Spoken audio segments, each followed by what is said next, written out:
Okay, I want to show you how I auto deploy my contracts in development so that my UI can hot reload. So here's a little bit of setup. The first thing we'll do is we will start the foundry chain, which is anvil.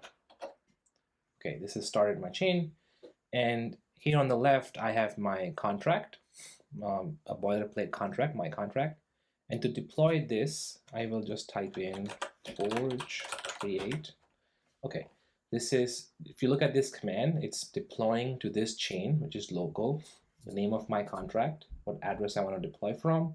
And I'm using this option --JSON to output the contract's address to this file. Let's run this. Okay, this should create a file over here. It did. So that's our contract address. Let's just make this look pretty. So we can see it was deployed over here. And inside our out directory, my contract, here we can see the ABI file created by Foundry.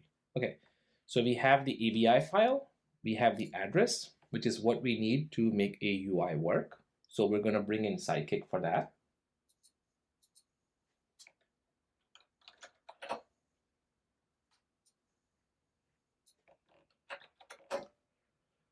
Okay, here I have Sidekik, so I'm going to upload those two things in here.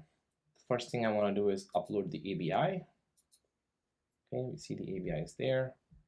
Let's upload the address. That's this file. Okay. Okay, so here we can see we have a UI for it. It has name, set name, doesn't do anything. There's no logic here. But if I change this code here,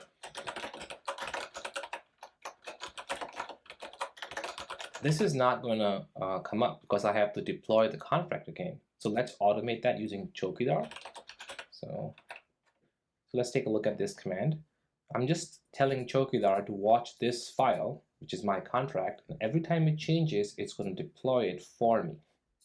So let's run this command. Okay, so we can see chokidar is watching this. Now if I go in here and make a change, you can see that chokidar is redeploying. And if I make this B, it's redeploying again. All right, awesome. Now our UI should hot reload. Let's check it out. So if I change this, yep, UI is working. If I add a new thing here, let's say public age, this should show up. Yeah, it does show up. Let's change the default value, 5. Let's call this, it's 5. Okay, so this is how I am setting up my development workflow so that I'm using Foundry to build my code. I'm using chokidar to redeploy my code every time it changes, and I'm using Sidekik as the UI. And once again, if you look inside Foundry under the out directory, this is where Foundry keeps all the ABI files. So all of them are here for every contract, and I outputted the contract address into this file. And for that, I'm basically using this command, which is forge create, and I have chokidar in front of it. Thank you.